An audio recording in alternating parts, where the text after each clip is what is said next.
भाई इंस्टाग्राम के कमेंट्स में या फिर ट्विटर के रिप्लाईज में लेनी देनी कर रखी है भाई। और दो केसेस के रिगार्डिंग, पहला ये कि भाई बार्सिलोना नेग्रेरा केस में बहुत रीसेंट डेवलपमेंट आया है जो कि बार्सिलोना फैंस को बहुत ज्यादा खुश करने वाला है, और दूसरा एज यूजुअल क्रिस्टियानो रोनाल्डो के रिगार्डिंग एक काफी बड़ा एक्सपोज है। यहाँ पर काफी लोग कह रहे हैं कि रोनाल्डो ने अपने फैन अकाउंट्स को पैसे दिए हैं जिससे वो मेसी को ट्रोल करें, और दोनों स्टोरी के रिगार्डिंग मैं आज यहाँ पर तुमको पूरी स्टोरी और एक अनबायस्ड ओपिनियन देने वाला हूँ। चल झूठा।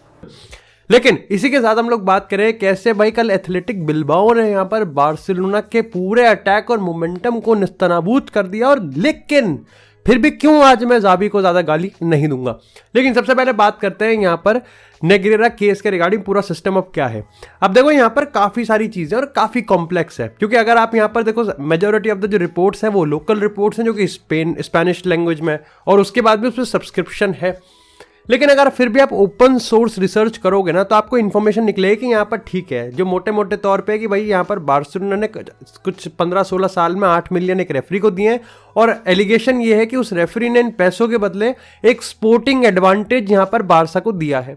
लेकिन रिसेंटली यहाँ पर इस पूरे केस की सुनवाई करते हुए जो जज हैं उन्होंने यहाँ पर एक कहा कि ऐसे कोई सबूत ही हमारे सामने नहीं आए जहाँ पर ये पता लगाया जा सके जो पैसा दिया गया है उससे बार्सिलोना को स्पोर्टिंग एडवांटेज हुआ है। यानी कि जो सबसे बड़ा एलिगेशन था बार्सिलोना को, उससे आप कह सकते हो बरी कर दिया गया। लेकिन कोर्ट के जज ने अभी भी ये मेंटेन करा है कि ये पैसा क्यों दिया गया है इसका पता अभी नहीं लगा, ये पैसा किस तरीके से आया था इसका पता भी नहीं लगा, और ये पैसे के चक्कर में जो पूरा टैक्स का सिस्टम है जो कि अगेन काफी कॉम्प्लिकेटेड है, तो मैं तुमको आसान भाषा में समझा रहा हूं, ये भी क्या बार्सिलोना इससे बचती हुई दिख रही है।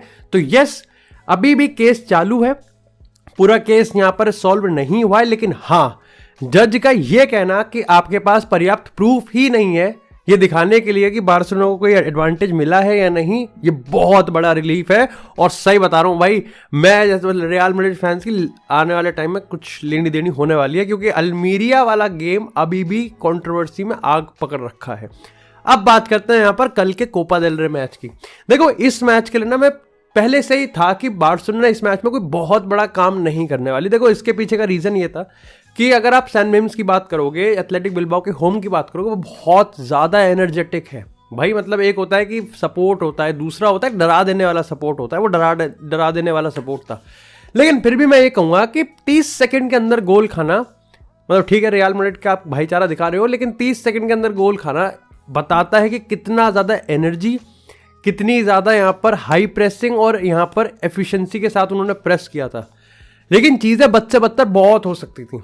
लेकिन फिर भी मैं कहूँगा कि यहाँ पर जावी की बार्सिलोना ने चीज़ों को संभाला, जावी की बार्सिलोना ने यहाँ पर पोजीशन रखा, जो कि मेरे को पता था कि वाल्वर्दे की अगर टीम की बात करें तो वो एक बार को मिड ब्लॉक में आ ही जाएंगे, क्योंकि अब यहाँ पर वो थोड़ा सा टाइम को आगे बढ़ाएंगे। गेम जैसे जैसे आगे जाएगा वो फ्रस्ट्रेट करेंगे बार्सिलोना को कि थोड़ा सा वो पैनिक हो, थोड़ा सा वो यहाँ पर गलती करे, और उसके बाद यहाँ पर एथलेटिक बिल्बाओ एक तरीके से काउंटर पे क्योंकि इनके पास निको विलियम्स के पास पेस है। उसके बाद अगर उनके नंबर 8 सनसेट की बात करें तो भाई वो क्या ही खेल रहा था, कितना एब्सोल्यूट भाई उसने बुली किया है यहाँ पर पूरी टैक्टिक्स को। उसके रन पूरे दिन, पूरे मैच के दौरान, आधा घंटे के मैच के दौरान किसी ने भी नहीं पकड़े।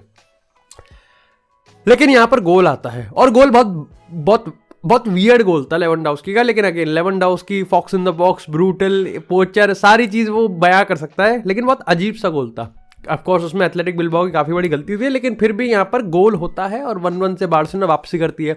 अच्छा, इस पॉइंट पे आप कह सकते हो कि यहाँ तक जो बिल्बाओ की पूरी स्ट्रैटेजी थी ना वो थोड़ी चेंज हो जाती है।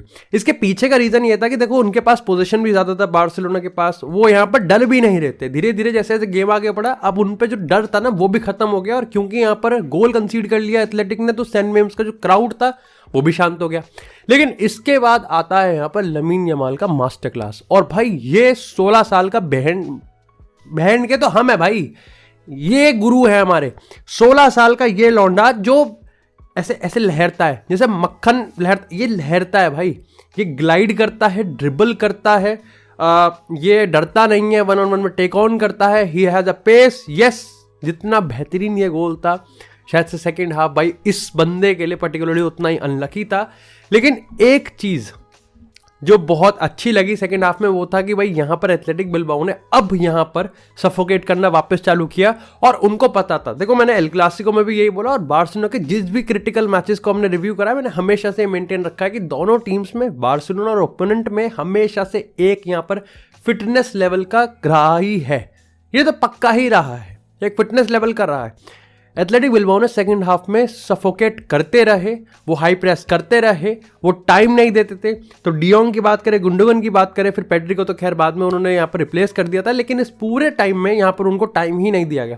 अच्छा, इस पूरे टाइम में जब तक लमीन यमाल अच्छा खेल रहा था, लेवेंडोव्स्की उतना ही बेकार खेल रहा था, क्योंकि यहाँ पर वो पासिस पिक नहीं कर पा रहा था, यहाँ पर वो बुली नहीं कर पा रहा था, यहाँ पर वो रन नहीं बना पा रहा था, यहाँ पर वो स्पेस को एक्सप्लॉइट नहीं कर पा रहा था और कुछ चांसेस तो उसने मिस भी करे थे। फेरान टोरेस इक्वली अच्छा लग रहा था मेरे को, बट ठीक है। उधर निको विलियम्स का गेम फर्स्ट हाफ में बेकार था, लेकिन वैसे सही खेल रहे थे। ओवरऑल अगर आप इस पूरे गेम की थिंग की बात करोगे ना तो एक बहुत एनर्जी के साथ खेल रहे थे। और दिक्कत की बात ये थी कि जहां बारसा ये वेट कर रही थी कि इनकी एनर्जी कब डाउन होगी और हम अपना गेम दिखाएंगे, वो एनर्जी कभी डाउन ही नहीं हुई। दूसरा गोल ऑफकोर्स काफी लोग यहाँ पर फ्रेंकी डियोंग की पेल रहे हैं कि फ्रेंकी डियोंग बेकार डिफेंडर है। भाई यस, फ्रेंकी डियोंग बेकार प्लेयर नहीं है, उसकी प्रोफाइलिंग बेकार की जा रही है। अगर आप बॉक्स में हेडर के मामले में फ्रेंकी डियोंग को कहोगे कि उसको कवर कर, तो वो नहीं कर सकता, बट वो ब्यूटीफुली क्रिएटेड गोल था। और उसके बाद हमने देखा किस तरीके से भाई यहाँ पर तीसरा गोल इनाकी विलियम्स ने मारा है, जो कि भाई आधे दिन पहले ही यहाँ पर एफकॉन से वापस आया था। मैं यहाँ पर पर्टिकुलरली जावी की इसलिए लूंगा क्योंकि यार देखो इंजरीज कंसर्न वगैरह, और ये मैच टफ नहीं था। आप ये नहीं कह सकते कि ये मैच टफ नहीं था और इसको टफ बनाया गया, टफ था तो टफ बनना ही था। दूसरी चीज जो बहुत बड़ा पॉजिटिव है भाई, ये ला मासिया कुछ अलग है भाई। मतलब 3 16 17 साल के लौंडे जो कि सही खेल रहे हैं, बढ़िया खेल रहे हैं, गलती नहीं कर रहे हैं। लमीन यमाल की बात करें हम यहाँ पर, अगर हम फोर्ड की बात करें भाई, ये कुबासी की बात करें, इम्प्रेस्ड भाई, एब्सोल्युटली इम्प्रेस्ड। आप इसके फैन हो, राइवल के फैन हो, राइवल के फैन हो, दूर के राइवल के फैन हो, पास के राइवल के फैन हो, you have to be impressed कि भाई ये 16 साल 17 साल के लौंडे इस प्रेशर को सोक कर पा रहे हैं, इस रिस्पॉन्सिबिलिटी को सोक कर पा रहे हैं, क्योंकि उनको ही पता है कि हमारी 16-17 साल की उम्र तब तक ही मेंशन होती रहेगी जब तक तारीफ होगी। जिस दिन हम गलती करेंगे, जिस दिन गाली खाने की बारी आएगी, कोई भी ये नहीं कहेगा कि 17 साल का लौंडा है, सिर्फ और सिर्फ गाली देंगे। तुम और मैं, हम में से 10-15 लोग ऐसे हो सकता है जो कि इतना सोचते हैं, लेकिन बहुत इतना नहीं सोचते। यस भाई, इस बार्सिलोना टीम को बहुत इंप्रूव करने की जरूरत है। High pressing team, high intensity games में ये बारसा थोड़ा सा दिक्कत देती है। इंडिविजुअल एरर्स भी मेरे को लगा, चाहे हम बात करें कुंडे की, अराउओ की परफॉर्मेंस बहुत सही थी, कुंडे की फर्स्ट हाफ में परफॉर्मेंस बहुत सही थी, लेवेंडोव्स्की अबिस्मल था, मिडफील्ड में प्रोफाइलिंग तो खैर हमेशा तक कह ही रहे, लेकिन इसी के साथ यार बात करते हैं अब थोड़ी सी बड़ी कंट्रोवर्सी की। तो भाई हाल ही में होता क्या है, अब देखो यार, क्रिस्टियानो रोनाल्डो की बात करें या लियोनेल मेसी की बात करें, इनका फैंडम कुछ अलग लेवल पे, शायद से मेरे को लगता है स्पोर्ट्स हिस्ट्री में इस लेवल का फैंडम यहाँ पर होता होगा, पर्टिकुलरली फुटबॉल इंडस्ट्री में तो नहीं ही है। लेकिन लोग भूल जाते हैं कि जितना इनका सोशल मीडिया का जो जत्था है भाई, काफी बड़े बड़े इनके सोशल मीडिया के फैन अकाउंट्स भी हैं और उनके पास भी बहुत बड़ी ऑडियंस है भाई। कुछ तो मेरे चैनल से भी बहुत ज्यादा बड़े बड़े हैं, मतलब लगभग 3-4-5 लाख है, कुछ के मिलियंस में है। ऐसे में कंट्रोवर्सी हुई है कि भाई 14 जनवरी को एक गोटनाल्डो जंक्शन कह के एक रोनाल्डो का एक फैन अकाउंट है, उसने यहाँ पर यह बोला कि रोनाल्डो का बैलन डोर और फीफा बेस्ट के रिगार्डिंग जो कमेंट है वो सही है, और इसको करते हुए उसने मेसी को ट्रोल किया। अब भाई ऑब्वियसली यहाँ पर पर्टिकुलरली रोनाल्डो का फैन अकाउंट है, तो उसकी मीडिया या फिर अगर बात करें एंगेजमेंट भी काफी सही है। लेकिन इसमें ड्रामा तब हुआ और इसको जरूरत से ज्यादा अटेंशन तब मिल गई जब इसी पूरे पोस्ट में एक फीचर था पेड पार्टनरशिप का, और उसमें कोई और नहीं बल्कि क्रिस्टियानो रोनाल्डो था। अब पेड पार्टनरशिप साधारण भाषा में अगर हम आपको समझाएं तो इसका मतलब रोनाल्डो ने इस पोस्ट को डालने के लिए यहाँ पर पैसे दिए हैं, और ये होता भी है। हमारे में भी अगर इंस्टाग्राम की बात करें, यूट्यूब की बात करें, तो अगर मैं पेड पार्टनरशिप का टैग डाल रहा हूँ तो पर्टिकुलरली जिस प्रोडक्ट को मैं प्रमोट कर रहा हूँ उसने मेरे को पैसे दिए, यही तो पेड पार्टनरशिप हुई। लेकिन यहाँ पर लोगों ने काफी क्रिटिसाइज करना चालू किया इस अकाउंट को भी और यहाँ पर रोनाल्डो को भी कि भाई रोनाल्डो इस लेवल तक कैसे आ सकता है कि वो यहाँ पर अपने फैन अकाउंट्स को पैसे दे रहा है मेसी को ट्रोल करने के लिए। अब इसके बाद कंट्रोवर्शियल स्टोरी आगे बढ़ती है और यही अकाउंट वापस से पहले इस पोस्ट को डिलीट करता है और वापस से वो एक पोस्ट डालता है 2023 फीफा मैन बेस्ट अवार्ड का, जो कि मेसी ने जीता था, कि भाई यहां पर ये अर्न किया है, ऐसे फालतू में नहीं दिया गया। ऑफ कोर्स एक मेसी प्रो वो था। अब इसके बाद कुछ लोगों ने मजे लेने स्टार्ट करे थे कि भाई इसको मेसी से ही पैसे मिलते हैं।